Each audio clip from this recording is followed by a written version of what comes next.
Bonjour à tous, nous allons donc voir tout de suite une correction d'exercice.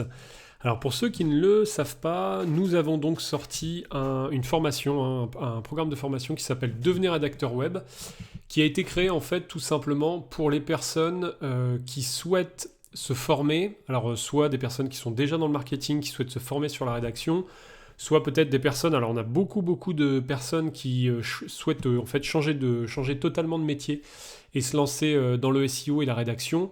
Et puis plus généralement, si vous cherchez à faire du freelance, hein, à travailler de chez vous, notamment, on a voilà, il y a pas mal également de personnes qui utilisent cette formation.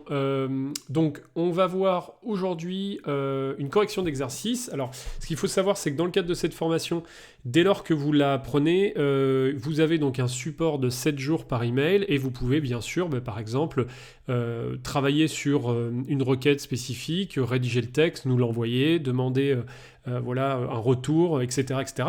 Et c'est ce qu'a fait une étudiante. Alors, je vais vous montrer simplement sur la formation, on va parler notamment d'inbound, de stratégie de contenu, de comment rédiger sur les moteurs de recherche. Là, c'est vraiment le gros pavé sur le SEO. Également, comment produire du contenu vidéo à partir de texte, comment générer du texte grâce à l'intelligence artificielle, comment trouver les vidéos et les images libres de droit, et un cas pratique. Et donc, simplement, je vais venir sur ce cas pratique. Vous avez un énoncé, vous avez du coup une méthodologie à choisir. On vous donne, alors vous allez voir beaucoup de services dans cette formation, parce qu'aujourd'hui, très clairement, une grande partie des agences SEO, ils n'ont rien de magique, hein. Ils utilisent tout simplement les bons outils, ils appliquent exactement les règles et ça ne va pas plus loin. On va donc commencer. Alors, cet article, hop. Donc voici l'article. Cet article, à la base, la requête de cet article devait être cuisine japonaise recette. On voit ici que l'étudiant a fait plutôt bien le travail. On va le voir après, hein, mais on a des images, etc., etc. C'est plutôt bien fait. Finalement, elle a tourné l'article sous Washoku, les variétés de la cuisine japonaise. Le but de cet article était de pouvoir apporter, alors bien sûr de capter du trafic par rapport à une trend de recherche sur lequel vous n'allez pas avoir trop de difficultés d'aller positionner votre site et donc d'acquérir de nouveaux visiteurs. Mais le but était surtout de pouvoir positionner tout simplement des liens d'affiliation vous permettant derrière de renvoyer vers des sites comme Amazon notamment et d'autres. Et dès lors qu'il y a des ventes sur ce site, vous touchez des commissions. Alors, on commence avec cet article. Déjà, la première règle, hein, c'est que on voit que nous n'avons pas dans le titre, nous n'avons pas en fait vraiment la requête. On voit qu'on a cuisine japonaise, mais j'ai pas recette cuisine japonaise. Également, il est bon alors toujours très bon de commencer par une petite introduction, puis habituellement un titre de type H1. Alors si tout ça ne vous parle pas, tout est vu complètement de toute façon dans la formation. Et ensuite, vous commencez votre texte et vous structurez ensuite avec H2 ou H3, etc. au niveau de la hiérarchie de votre contenu. Donc là déjà la première chose, dans le titre nous n'avons pas la requête complète, donc en fait on ne sera en aucun cas, Google ne va en aucun cas la positionner sur cuisine japonaise recette, mais simplement il va voir la traîne des deux premiers mots, hein, cuisine japonaise, qui au niveau du volume de trafic est beaucoup plus importante que sur le trafic standard, hein, de la requête cuisine japonaise recette, qui lui est une longue traîne, donc qui est encore plus niché, donc il y aura moins de trafic.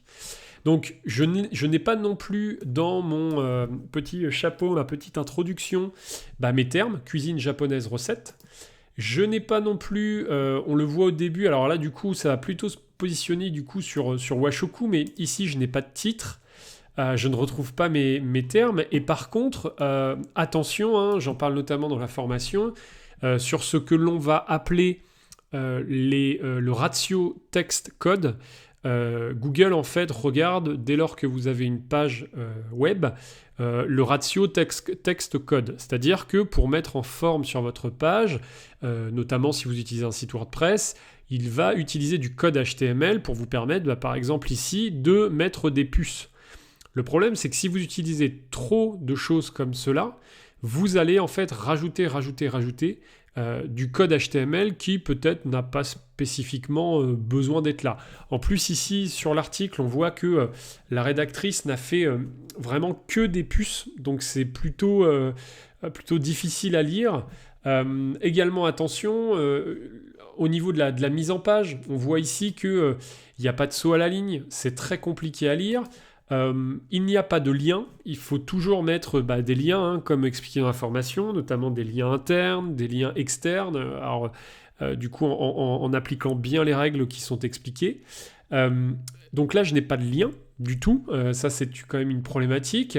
Je vois que j'ai des petites fautes, donc on a parlé également d'informations des outils permettant de détecter les fautes. Je vois que là, par exemple, AlgW, c'est certainement une faute de frappe. Je n'ai pas de lien, donc au niveau des titres, je ne retrouve pas ce dont j'ai besoin. Je ne retrouve pas non plus dans les titres, tout simplement, ma longue traîne, hein, cuisine japonaise recette.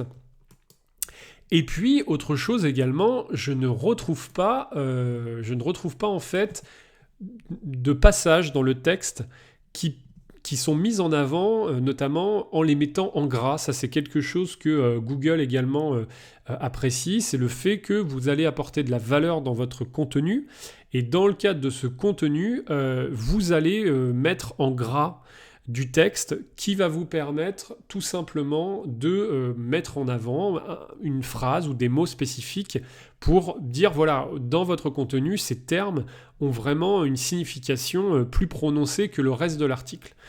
Donc ça, voilà, attention à ça, puisque dans les faits, alors on va le voir tout de suite. Voilà, je me retrouve donc sur l'outil 1.fr, hein, que nous verrons dans la formation. J'ai donc testé sur cuisine japonaise recette et c'est pas trop mal, j'ai quand même un score de 88. Hein. Donc pour rappel, hein, si vous avez un score supérieur à 80, ça vous permet, vous êtes à peu près sûr que vous positionnez votre contenu. Alors après, il y a également le nombre de mots, il y a plein de choses dont on parle dans la formation qui font que ça rank ou ça rank pas, mais en tout cas, c'est plutôt pas mal.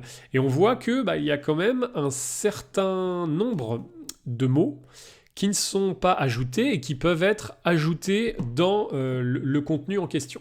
Donc voilà, c'était simplement une petite correction pour vous montrer le type de contenu que vous pouvez rédiger au départ. Alors ne soyez pas frustrés ou ne trouvez ça pas trop compliqué parce que au début, puisque ça sera vos premiers contenus, donc c'est logique. Nous, on est notamment là pour vous donner un regard critique, hein, mais au début, ça va pas être génial et c'est normal. Donc, essayez déjà d'avoir des scores assez élevés avec tous les termes. Essayez d'espacer, de garder les longueurs de texte. Essayez d'avoir des liens. Essayez d'appliquer au niveau de la hiérarchie les règles. Également au niveau des liens, de la configuration des liens. Hein, on a vu notamment tous les attributs à utiliser. Essayez vraiment de bien appliquer l'ensemble des règles. Essayez d'avoir beaucoup de contenu.